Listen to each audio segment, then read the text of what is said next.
오늘 주시는 하나님 말씀은 잠언 12장 10절부터 19절까지 말씀입니다.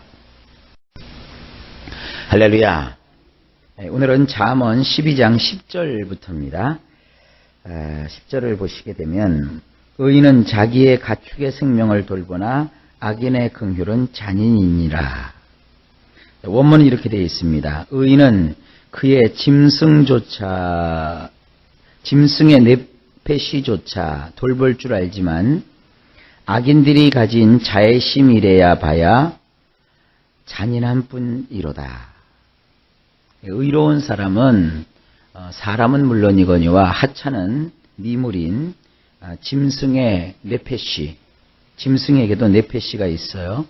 그래서 짐승도 자기 나름대로 또 생각이 있고 또 감정이 있고 판단이 있고 그 육체를 돌봅니다.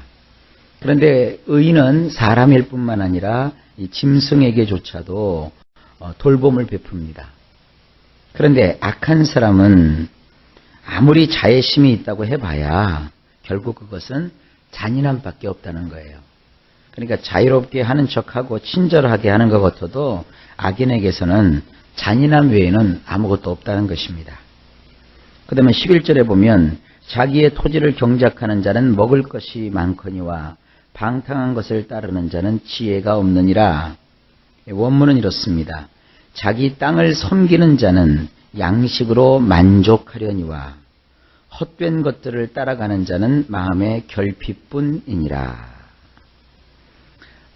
자기가 농사짓는 그 땅을 아끼고 또 그 땅을 참 위해서 봉사하고 농부가 이런 일을 하는 거죠. 그러면 결국 그 땅이 농부에게 풍족한 양식을 제공해 주어서 농부는 그로 인하여서 만족해집니다. 그런데 허망한 거, 헛된 거, 바람을 잡는 것 같은 것을 따라가는 자는 마음에 결핍하게 된대요. 뭐 하나 채워짐이 없다는 것입니다. 지혜라고 하는 건 뭡니까? 자기가 해야 될 일에 최선을 다한다는 겁니다. 내가 하는 일에 최선을 다하지 않고 내가 하는 일에 성심성의를 다하지 아니하고서 다른 것에 자꾸 이렇게 눈을 돌리면 결국은 마음에 늘 결핍함밖에 없다. 만족 대신에 그런 말씀이고요. 12절입니다. 악인은 불의의 이익을 탐하나 의인은 그 뿌리로 말미암아 결실하느니라. 원문은 이렇습니다. 악하게 행동하는 사람이 바라는 것은 사냥용 그물을 쳐놓고 이런저런 악을 행하는 것이지만 이런저런 의를 행하는 자의 뿌리는 기부이니라. 자, 악하게 행동하는 사람들의 특성이 여기 나옵니다. 그물을 쳐놓는 거예요. 상대를 잡으려고, 상대를 넘어뜨리려고 마치 사냥꾼이 그 사냥물을 기다리면서 그물을 쳐놓은 것처럼 악을 이렇게 행한다 이겁니다. 여기저기 다니면서 악을 행하는 사람은 늘 다른 사람을 이렇게 잡아서 자기의 것으로 삼으려고 사냥용 그물을 쳐놓고 악한 것만 행하는 그런 사람.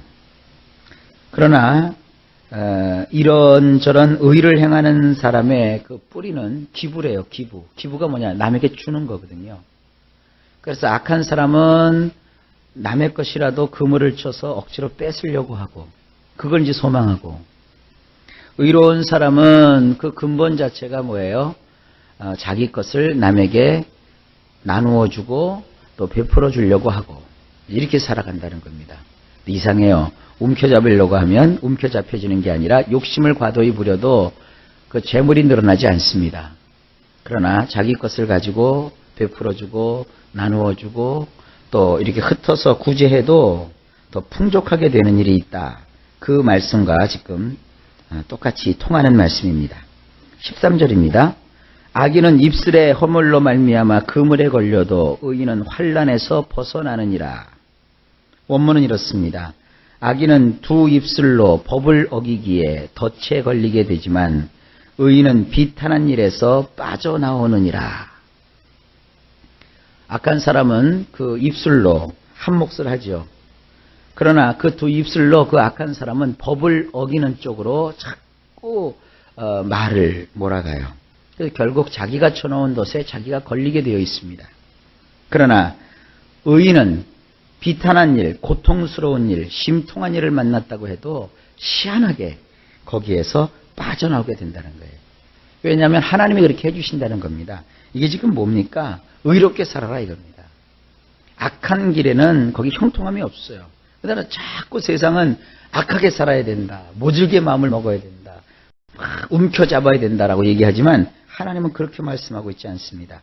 의롭게 행하라. 그리고 흩어서 기부하고 또 남을 도와줘라. 이렇게 말씀하고 계십니다. 자, 14절입니다. 사람은 입의 열매로 말미암아 복록에 족하며 그 손이 행하는 대로 자기가 받느니라. 원문을 보면 이렇게 되어 있어요. 조금 쉽게 되어 있습니다. 사람은 입의 열매로 말미암아 좋은 것으로 만족하게 되나니 사람은 그 양손으로 한 것에 대한 보상을 그대로 받게 되느니라. 우리 속담에도 있죠. 심은 대로 거두는 거예요. 콩 심은 데 콩 나고 팥 심은 데 팥 난다 이거예요. 우선 조심해야 될 게 뭐냐면 우리 입술입니다. 우리 입에서 나오는 어떤 그 열매로 인해서 우리가 좋은 것을 가지고 만족해 할 수 있는 겁니다. 입술로 다 쏟는 사람이 있죠. 안 된다, 못한다, 망했다, 끝났다, 해도 안 된다, 할 수 없다. 이제 아무런 희망이 없다. 자꾸 그렇게 하지 말라 이거예요. 뭐 금방 망할 것 같이 얘기하는 사람들이 있는데 인생이 그렇게 금방 망하는 거 아닙니다. 우리 입술로는 할 수 있다. 하나님이 도우신다. 역사하신다. 주의 평강이 있다. 하나님께서 나와 함께 하심으로 나의 인생 가운데 인생 대로가 열린다. 이렇게 우리의 입술로 좋은 열매를 맺어야 결국은 좋은 것으로 만족하게 되는 것입니다. 입술로는 그렇게 말하고 가만히 있으면 안 되겠죠. 우리 양손으로 최선을 다해서 뭔가를 하면 하나님께서는 우리의 수고로 말미암아 보상을 그대로 받게 하는 거예요.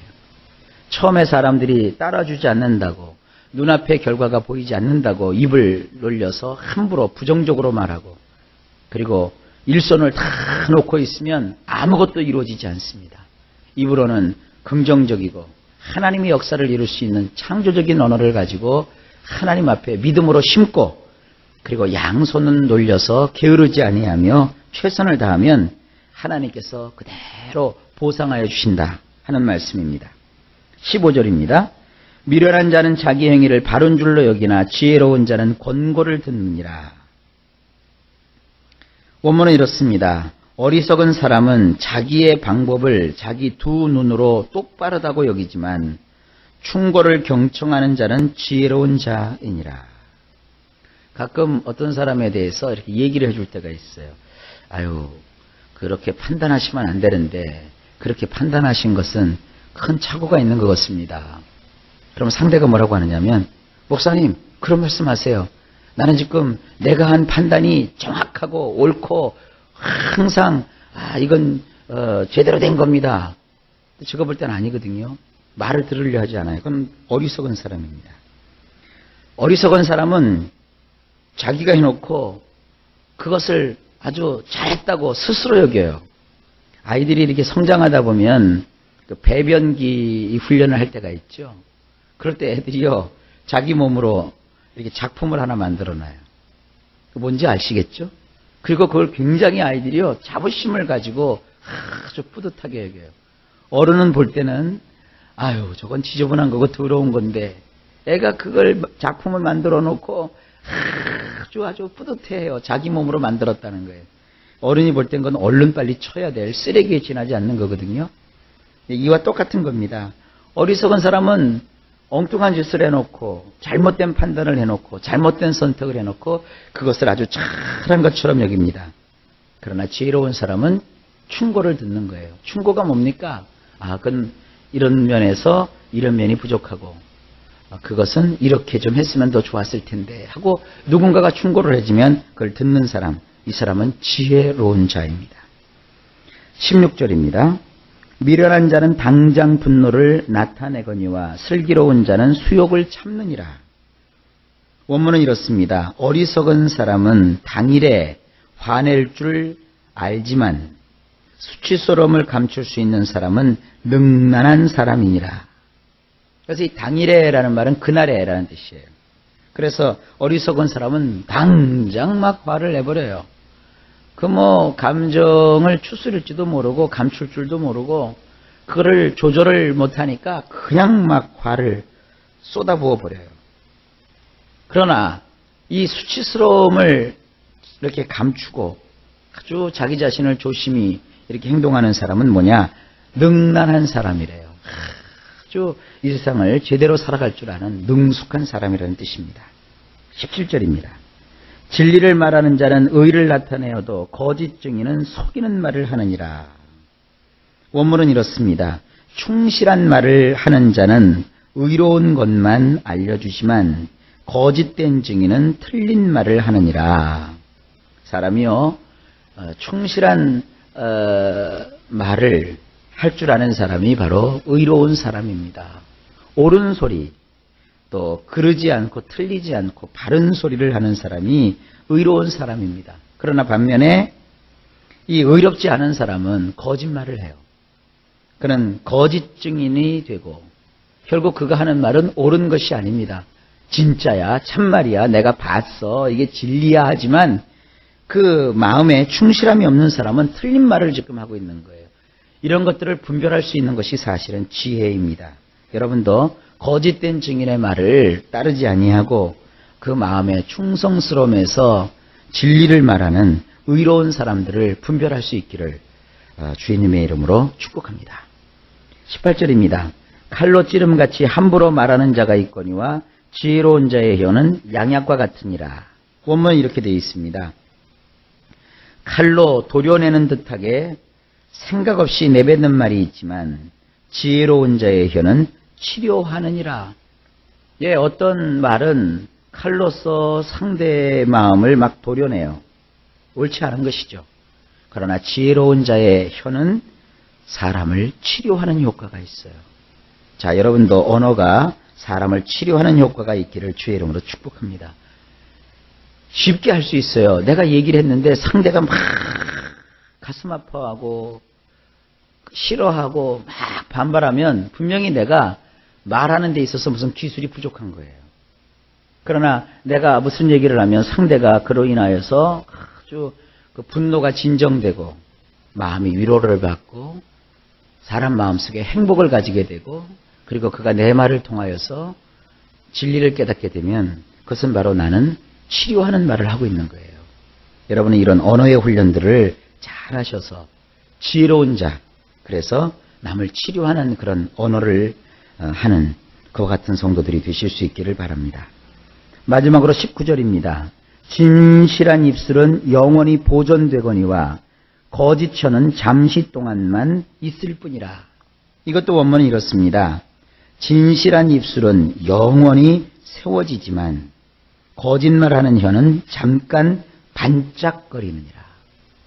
거짓된 입술이 당장은 반짝거려요. 뭔가 있는 것 같고. 왜? 없는 것을 있는 것처럼 꾸며서 말하는 것이기 때문에 사람에게 거짓 희망을 줄 수도 있고 거짓된 판단을 줄 수도 있고 순간적으로 이렇게 모면하기 위해서 내뱉는 말이기 때문에 순간의 위기에서는 넘어갈 수 있어요. 그러나 그것은 잠깐 동안입니다. 하지만 진실한 입술은 영원히 반듯하게 세워지게 되는 겁니다. 그러니까 순간순간 위기에서 모면하려고 또 순간을 벗어나 보려고 거짓말을 하고 자꾸 덮고 속이고 이것은 지혜가 아닙니다. 지혜로운 사람은 진실한 입술을 가지고 충실한 마음에서 선한 말을 하고 또 상대를 결국 치료하는 이런 언어를 사용하는 자입니다. 자, 오늘도 여러 가지 교훈을 주께서 주고 계시죠? 이 교훈들을요, 여러분 다 이렇게 담아둬서 마음에 기억하고 살면 좋은데 그러지를 못해요. 그러니까 성령님, 이 숱한 교훈들을 저로 하여금 듣게 하시고 필요한 때 이 말씀이 떠오르게 하셔서 저도 지혜로운 삶을 살 수 있도록 하여 주옵소서.